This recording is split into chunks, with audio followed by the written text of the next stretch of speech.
मुल्क मिस्र पर 5 आफतों के आने के बावजूद फिरौन खुदावंद का हुक्म मानने के लिए तैयार नहीं था। इसलिए खुदावंद ने मूसा से कहा, भट्टी से राख लेकर फिरौन के सामने उसे आसमान की तरफ उड़ा दे और वो बारीक गर्द होकर पूरे मुल्क के हर शख्स और हर जानवर के जिस्म पर फोड़े बन जाएगी। फिर मूसा ने ऐसा किया। ओह, फोड़ों की वजह से मिस्र के लोगों को बहुत ज्यादा तकलीफ हुई, लेकिन इसके बावजूद फिरौन ने खुदावंद की बात नहीं सुनी। फिर खुदावंद ने मूसा से कहा कि सुबह सवेरे फिरौन के पास जाकर उसे मेरी तरफ से कह दे कि वो मेरे लोगों को जाने दे ताकि वो मेरी इबादत करे। उसे ये भी बता कि मैं अब तक बड़ी आसानी से उसे हलाक कर सकता था, लेकिन ऐसा नहीं किया, मगर अब मैं अपनी बहुत बड़ी कुव्वत दिखाऊंगा ताकि पूरी दुनिया में मेरा नाम मशहूर हो जाए और सब लोग जान जाएं कि मैं ही खुदावंद हूँ। फिरौन को खबरदार कर दे कि मैं कल ऐसे बड़े बड़े ओले बरसाऊंगा कि जितने लोग और जितने जानवर बाहर हों वो हलाक हो जाएंगे।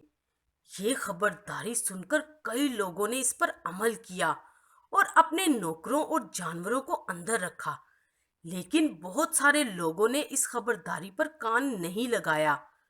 आप अपने रवैये के बारे में सोचें। बाइबल मुकद्दस में खुदा ने हमें हुक्म दिए हैं और नाफरमानी की वजह से सजा के बारे में भी खबरदार किया है। तो क्या आप संजीदगी से खुदा की बात सुनते और उस पर अमल करते हैं? खुदावंद हमेशा तौबा करने के लिए मौका देता है, लेकिन साथ साथ वो अपने कहने पर अमल भी करता है। इसलिए उसने मूसा से कहा, अपना हाथ आसमान की तरफ बढ़ा। और जूं जूं मूसा ने अपनी लाठी आसमान की तरफ उठाई तो एक बहुत बड़ा तूफान आया। इससे पहले कभी ऐसा जबरदस्त तूफान नहीं हुआ था। बिजली चमकने लगी और बादल गरजने लगे और बहुत बड़े बड़े ओले जमीन पर गिरे।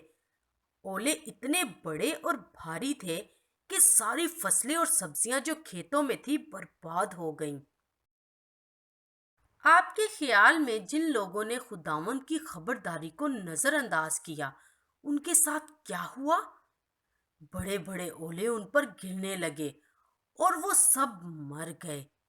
लेकिन उसी वक्त खुदावंद अपने लोगों पर रहम कर रहा था। जिस इलाके में इस्राएली लोग रहते थे, उसमें ना बादल गरजे और ना ओले पड़े। फिर फिरौन ने अपने नौकरों को मूसा और हारून के पास भेजकर कहा, मैंने खुदावंद के खिलाफ गुनाह किया है। खुदावंद भला है, लेकिन मैं और मेरे लोग भी गुनाहगार हैं। फिरौन की ये बात कितनी अच्छी लगती है ना? क्या वो सचमुच अपने गुनाह से तौबा कर रहा था? उसने कहा, खुदावंद से दुआ करो कि बादल की गरज खत्म हो और ओले बंद हो जाएं। मैं तुम्हें जाने दूंगा, तुम लोगों को यहाँ नहीं रहना होगा।